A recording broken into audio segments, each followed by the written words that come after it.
Hi, this is Libby, and I want to share some ideas about reading books and using books in your life to teach great language to your children. The stores are filled with books, the libraries have tons of books, but it can be overwhelming to think of what is the best book for my child. And in early childhood, we know that kids are not often reading, they're not expected to read. But there are ways that they can still tell you the story, which is a great opportunity for language and using expressive language. I have a few ideas here of how you can use any kind of book. Doesn't matter. You can still create the language opportunity. This is a book by Eric Carle, actually called Do You Want to Be My Friend? And it's about this little mouse and this elephant and other animals in it. The book has absolutely 0 words in it. So it's not about reading the book to your child. It's about having an opportunity for you and your child to create a story together, or hopefully they can just create the story. But start them out by saying, oh, who's this? There's the horse. What's he doing? Here's the little mouse. Oh, what does he see? This book is based on anticipation of what will you see on the next page, because it's tales and animals. Oh, it was the alligator tail or the crocodile tail.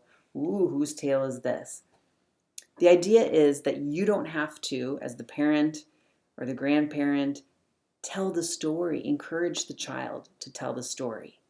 You might model to them how you could create a story without reading the book. But I always tell kids they can read the book to me. And some of them will say, I can't read, Mrs. Libby. And I say, yes, you can. Because reading to me is using the book at this age. It's using the book to tell a story. So it doesn't have to be the perfect book. There are books that are maybe more complicated and you feel like maybe your early childhood student wouldn't be appropriate for them. But that's okay. You can still modify a book by simply just looking at the pictures. This book happens to be a book of fables written in Greek. Now, I don't read any Greek whatsoever. My husband is Greek, so that's why we have it. But these words mean nothing to me. So that's okay. I can just show this picture to my child and say, oh, let's look at this. What do you see? And maybe prompt them through with a few questions. Who is in the picture? What are they doing? Where are they?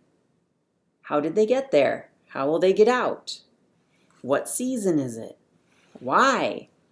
If you ask those WH questions, we say who, what, when, what are they doing, why, and how, which is not a WH question. It helps them create their thoughts and get a story together. Because some kids, they wouldn't be able to just tell a story if you say, okay, tell me a story. Often there will be silence for some friends. So this gives them an idea. You can point to different specifics. Oh, I see a butterfly. Do you see the butterfly? What do you think the butterfly is doing there?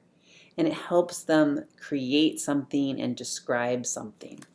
I actually like to use magazines as well. I don't happen to have a good magazine in my home right now, so I have an example, though, of what it might look like. You could just pick up a magazine of any kind and just find a picture. So this is a book on various photographs, but it's just a picture. So let's tell a story about the picture. And kids, again, might just stall out and say, and nothing, but you can prompt them through it. Oh, these look like buildings. And then they say, yeah. Do you see a lot of buildings? How many? Are they big? Are they little? Have them describe this situation. Do you see the water? Why is there water? So there's water up here.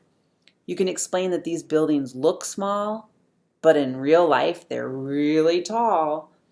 You could create a moment thinking, what would it be like if we lived in, and pick a building. Oh, this building. What if we lived up really tall? What would that be like? And let the kids' imagination take over and tell you a story. Empower them to read. Reading doesn't have to be all the words. Reading can be sharing a story. And it's amazing how that empowers kids to look through other children's books that maybe are for children, and they'll say, I can't read it.